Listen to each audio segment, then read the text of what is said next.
बिस्मिल्लाहिर्रहमानिर्रहीम अस्सलाम वालेकुम वरहमतुल्लाहि वबरकातुहू।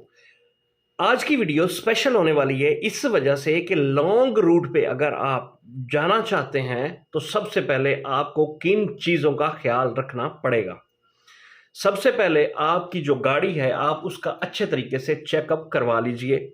आपके जो गाड़ी के टायर हैं वो फिट होने चाहिए, किसी तरह का उनमें प्रॉब्लम नहीं होना चाहिए। ख़ास तौर पे मक्का और मदीना जाने वाले लोग, रियाद भी, क्योंकि यहाँ से जुबैल से रियाद 500 किलोमीटर है और लॉन्ग रूट पे आप लोगों ने ड्राइव करना होता है और वहाँ की स्पीड लिमिट का भी आपको अच्छे से अंदाज़ा है। सबसे पहले आपके जो टायर हैं गाड़ी के वो फिट होने चाहिए, उसके अंदर जो एयर प्रेशर है वो भी हर तरह से आप लोगों ने चेक करना है और अपने हिसाब से 32 पाउंड रखना है या 35 पाउंड रखना है, वो आपकी मर्जी है। आप उस हिसाब से उसको चेकअप करवा लीजिए और उसके अंदर एयर प्रेशर जो है वो अच्छे तरीके से आप लोग भरवा लीजिए। दूसरे नंबर पर गाड़ी का जो ऑयल है वो भी आप लोग अच्छे से चेक कर लीजिए। आपका चेंज हुआ वो होना चाहिए क्योंकि आप लॉन्ग रूट पर जा रहे हैं और किसी भी तरह का गाड़ी में ऑयल का मसला नहीं होना चाहिए। ऑयल फिल्टर भी चेंज होना चाहिए। उसके बाद आपका जो एयर फिल्टर है वो भी साफ और या नया होना चाहिए। उसके बाद तीसरे नंबर पर जो आपका एसी का फिल्टर है वो भी नीट एंड क्लीन होना चाहिए, नया डलवा लीजिए। उसके अंदर क्योंकि गर्मी का सीज़न स्टार्ट हो चुका है और आपको पता है कि एसी के बगैर यहाँ पर रहना बहुत मुश्किल है। गाड़ी का एसी एकदम फिट होना चाहिए। अगर आप फैमिली को साथ लेके जाना चाहते हैं तो इन चीज़ों पर कंप्रोमाइज़ बिल्कुल नहीं करना। एसी बेहतरीन होना चाहिए। उसके बाद आपका गियर ऑयल वगैरह वो भी बिल्कुल परफेक्ट कंडीशन में होना चाहिए। उसके बाद ब्रेक ऑयल वगैरह वो भी परफेक्ट कंडीशन में होना चाहिए। ब्रेकें जो हैं आपकी वो भी परफेक्ट होनी चाहिए, उसमें किसी तरह का कंप्रोमाइज़ बिल्कुल नहीं कीजिएगा क्योंकि अचानक अगर आपको ब्रेक लगानी पड़ गई, अगर आपकी ब्रेकें सही ना हुई तो फिर एक्सीडेंट का बायस बन सकते हैं। और आपको पता है कि सऊदी अरब के अंदर रहने वाले लोग यहाँ पे बहुत ज़्यादा फास्ट स्पीड में गाड़ियाँ चलती हैं, तो आपकी गाड़ी का फिट होना बहुत ज़रूरी है। साथ में आप लोगों के जो डॉक्यूमेंट्स हैं उनका कैरी करना भी आपके लिए लाजिम है। अब उस डॉक्यूमेंट्स के अंदर क्या है, जैसे आपका इकामा हो गया, गाड़ी का रजिस्ट्रेशन कार्ड हो गया, ड्राइविंग लाइसेंस हो गया और इंश्योरेंस ऑनलाइन, ये सारी चीज़ें, और गाड़ी का जो फास है वो भी कंप्लीट हुआ होना चाहिए 1 साल के लिए, जो स्टिकर लगता है स्क्रीन के ऊपर। ये चंद एक चीज़ें हैं जिनको आप लोगों ने मद्देनज़र रखना है लॉन्ग रूट पर जाने से पहले। ठीक है, ये गाड़ी के बारे में मैंने आपको बता दिया। अब आगे चलते हैं। आपने रोड की जो लिमिट स्पीड है आपने उसको भी फॉलो करना है। समटाइम बहुत सारे ऐसे रोड्स हैं जहां पर 120 की स्पीड लिमिट है। आपने 120 स्पीड लिमिट को मलहूज़े खातिर रखना है। आप लोगों ने ये हरगिज़ भी नहीं सोचना कि 120 की स्पीड है और मैं 125 पे चला जाऊं या 128-29 पे चला जाऊं।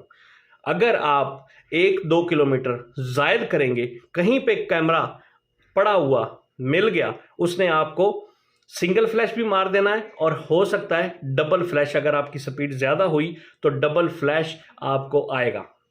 जब डबल फ्लैश आएगा या इवन सिंगल फ्लैश भी आएगा तो आपको फाइन आने का 100% यकीन होना चाहिए क्योंकि फाइन आएगा।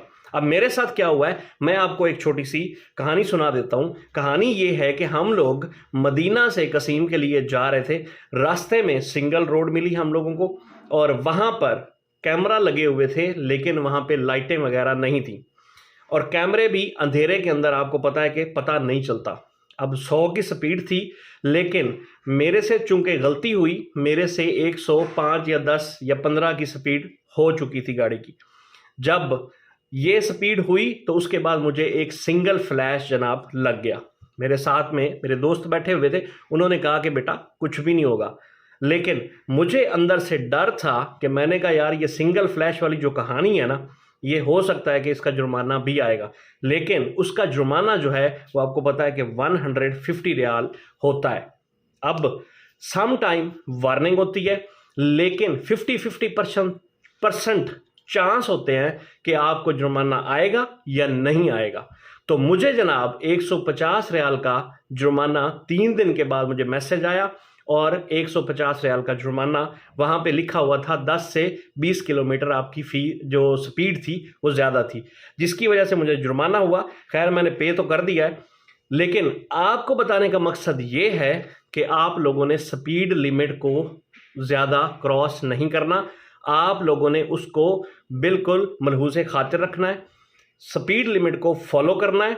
जहाँ पे 80 है वहाँ पे 80 की स्पीड से चलें, जहाँ 100 है वहाँ 100 की स्पीड पे चलें, 120 है तो 120, 140 है तो 140 से नीचे ही चलें, ऊपर जाने की आपको ज़रूरत नहीं है, क्योंकि आपको पता है यहाँ पे 140 स्पीड बहुत ज़्यादा स्पीड है। 120 भी खैर इंटरनेशनल लेवल पे 120 स्पीड लिमिट है और वो भी अच्छी खासी स्पीड है, इतनी कम नहीं है। ये को पाकिस्तान तो है नहीं कि जहाँ पे आपको टूटे फूटे हुए रोड मिलेंगे और आप 60 की स्पीड पे भी जा रहे हैं तो आपको ऐसा लगेगा कि आप जनाब पता नहीं कितनी स्पीड पे जा रहे हैं। लिहाजा इन सारी चीज़ों का आप लोगों ने ख्याल रखना है।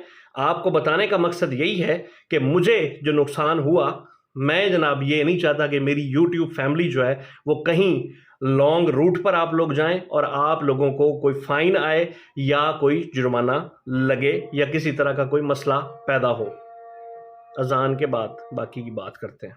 अब आगे ये है कि जनाब आप लोगों को ये मुख्तसर सी मेरी इंफॉर्मेशन कैसी लगी, आप लोगों ने कमेंट्स बॉक्स में लाजमी बताना है, अपनी राय का इजहार ज़रूर कर देना है। वीडियो अच्छी लगी तो लाजमी लाइक कर दीजिएगा और जिन दोस्तों ने अभी तक हमारे चैनल को सब्सक्राइब नहीं किया सब्सक्राइब कर लें और इंशाल्लाह हम इसी तरह की इंफॉर्मेटिव वीडियो लेकर हाजिर होते रहेंगे। नेक्स्ट हमारा इंशाल्लाह प्लान है कि उम्रे के बारे में जितनी हमने चीज़ें सीखी हैं, बहुत सारे ऐसे हमारे दोस्त होते हैं जिनको नहीं पता होता या भूल जाते हैं, तो हम इंशाल्लाह अपना जो एक्सपीरियंस है वो भी आप लोगों के साथ शेयर लाजमी करेंगे और उसके अंदर जितनी इंफॉर्मेशन मुझे कलेक्ट हुई है या आप लोगों को लाजमी तौर पर बताएंगे। अपना बहुत सारा ख्याल रखिएगा, मुझे दीजिए इजाज़त। अल्लाह हाफिज़, टेक केयर, अस्सलाम वालेकुम वरहमतुल्लाहि वबरकातुहू।